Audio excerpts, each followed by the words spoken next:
Assalamualaikum warahmatullahi wabarakatuh. Perkenalkan, nama saya Khalil Rizky Budiman dengan NIM 2303060077, Fakultas Pertanian Prodi Peternakan Stambuk 2023 Universitas Sumatera Utara. Kali ini saya akan menjelaskan tentang metabolisme lipid dengan mata kuliah biokimia dan dosen pengampu Ibu Insinyur Tati Fidedansari, SPT MPIPM. Selamat menyaksikan. Baiklah teman-teman, di sini saya akan menjelaskan tentang metabolisme lipid. Pertama, lipid adalah senyawa organik yang diperoleh dari proses dehidrogenesi endotermal. Rangkaian hidrokarbon dan lipid ini bersifat amfifil. Artinya lipid mampu membentuk struktur seperti vesikel, liposom ataupun membran dalam lingkungan basah. Nah, metabolisme lipid sendiri ini yaitu proses kompleks yang terjadi di dalam tubuh untuk pengolahan, penyimpanan, dan penggunaan lemak. Nah, metabolisme lipid ini juga merupakan suatu proses sintesis dan degradasi lipid dalam sel yang melibatkan pemecahan atau penyimpanan lemak untuk energi dan melibatkan biosintesis lipid dalam tubuh. Selanjutnya adalah degradasi lipid. Nah, degradasi lipid ini merupakan proses pemecahan molekul asam lemak ataupun lipid menjadi komponen-komponen yang lebih sederhana. Nah, contohnya seperti asam lemak dan juga gliserol, di mana trigliserida dipecah menjadi asam lemak dan gliserol melalui proses pencernaan yang terjadi di usus enzim lipase. Nah, kemudian penyerapan asam lemak dan gliserol yang dihasilkan dari pencernaan lipid diabsorpsi oleh usus lalu diangkut ke hati. Nah, setelah itu gliserol yang diangkut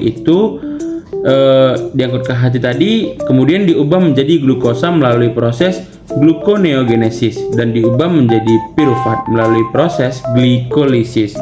Nah, lalu asam lemak diubah menjadi asetil-CoA melalui proses asam lemak oksidasi.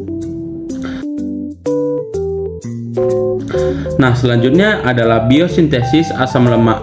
Nah, biosintesis asam lemak ini adalah proses kompleks di dalam tubuh makhluk hidup yang melibatkan beberapa langkah metabolik. Nah, proses biosintesis asam lemak ini dimulai dari mulai pembentukan asam malonil-CoA. Nah, di mana asam asetat diubah menjadi asam malonat yang kemudian diubah menjadi malonil-CoA.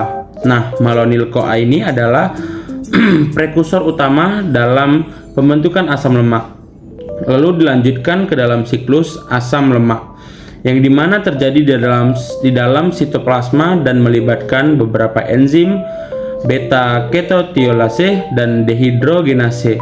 Nah, lalu elongasi rantai yang memperpanjang rantai asam lemak yang baru yang terlalu pendek. Lalu yang terakhir adalah reduksi. Nah, reduksi ini dimana ikatan rangkap dalam rantai karbon dikurangi menjadi ikatan tunggal. Selanjutnya masuklah ke dalam biosintesis triasil gliserol. Nah, biosintesis triasil gliserol ini adalah proses yang melibatkan konversi asam lemak menjadi molekul triasil gliserol yang merupakan bentuk utama penyimpanan lemak dalam tubuh. Nah, proses biosintesis triasil gliserol ini dimulai dari pembentukan asam lemak dalam tubuh melalui sintesis de novo. Nah, lalu esterifikasi yang bertujuan untuk membentuk triasil gliserolnya. Nah, lalu setelah itu yang terakhir adalah pengolahan triasil gliserol ini. Nah, selanjutnya masuklah kita ke dalam biosintesis fosfolipid. Nah, biosintesis fosfolipid ini adalah proses yang kompleks dan melibatkan beberapa langkah metabolik. Proses biosintesis ini dimulai dari pemilihan dan aktivasi asam lemak melalui penggabungan ke enzim A. Nah, setelah itu membentuk asetil-CoA sehingga dapat digunakan sintesis fosfolipid. Nah, setelah itu pembentukan prekursor fosfat dan modifikasi fosfatidat dan modifikasi lanjut, di mana terdapat perubahan struktur lipid ataupun penambahan gugus kimia tambahan. Nah, yang terakhir adalah biosintesis kolesterol dan steroid. Nah, biosintesis kolesterol dan steroid adalah prekursor yang sangat teratur dan tergantung pada sejumlah enzim dan faktor regulasi. Nah, proses biosintesisnya dimulai dari dimana pembentukan squalen, perubahan asetil-CoA menjadi squalen. Nah, lalu diubahlah menjadi lanosterol melalui serangkaian reaksi yang melibatkan enzim. Nah, dan selanjutnya menjadi sintesis kolesterol, di mana lanosterol diubah menjadi kolesterol dan sitoplasma sel.